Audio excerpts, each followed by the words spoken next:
Akhirnya saya murtad, pindah keyakinan ke Kristen. Jadi saya ini menganut agama Kristen bukan karena saya terpanggil menjadi orang Kristen, tidak. Karena saya kawin sama orang Kristen yang beragama Kristen.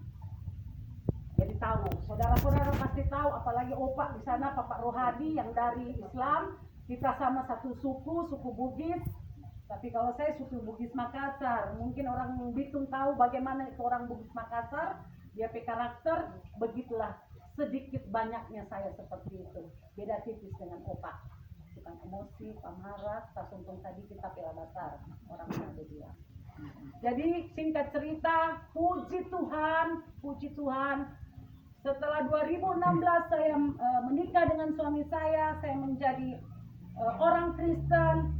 Kemudian 2018 riak rumah tangga sudah mulai ada. Masih baru riak.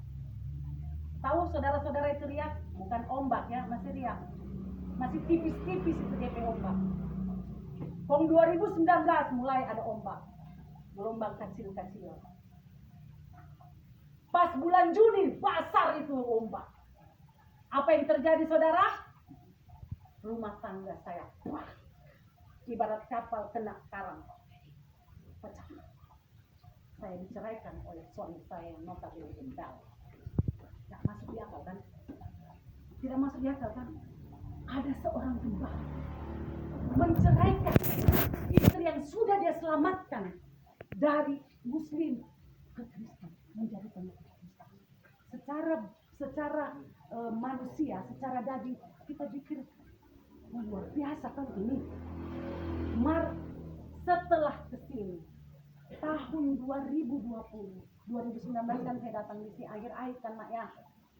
2020 masuk 2020 itu baru kita mengerti kenapa Tuhan perbuat itu dalam hidup saya.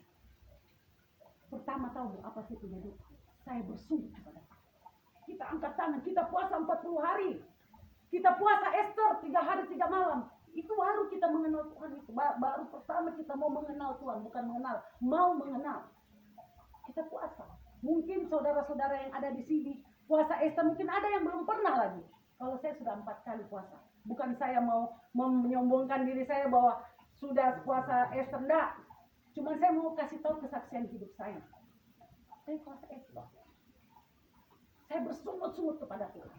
Tuhan, aku kan tidak mau kawin dengan orang ini. Tetapi aku berdoa kepadamu. Kalau memang inilah jodoh yang kau berikan, aku jalani.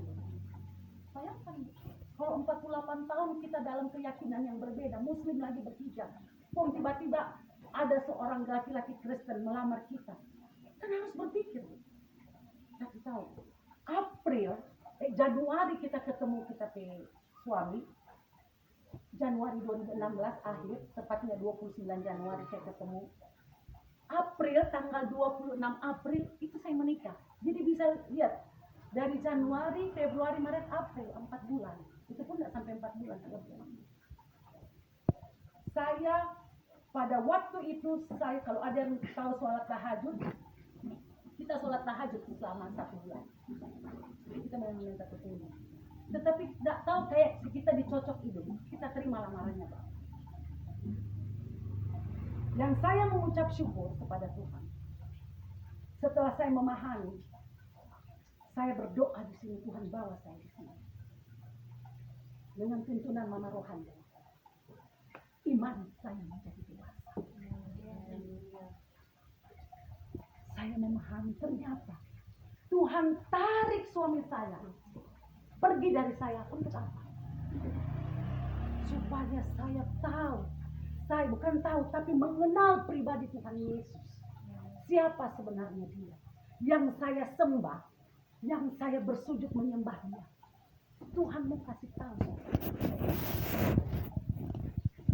Yang saya mau kasih tahu ini saya masih bukan ruang kesaksian ya, supaya tahu kenapa saya ada di sini.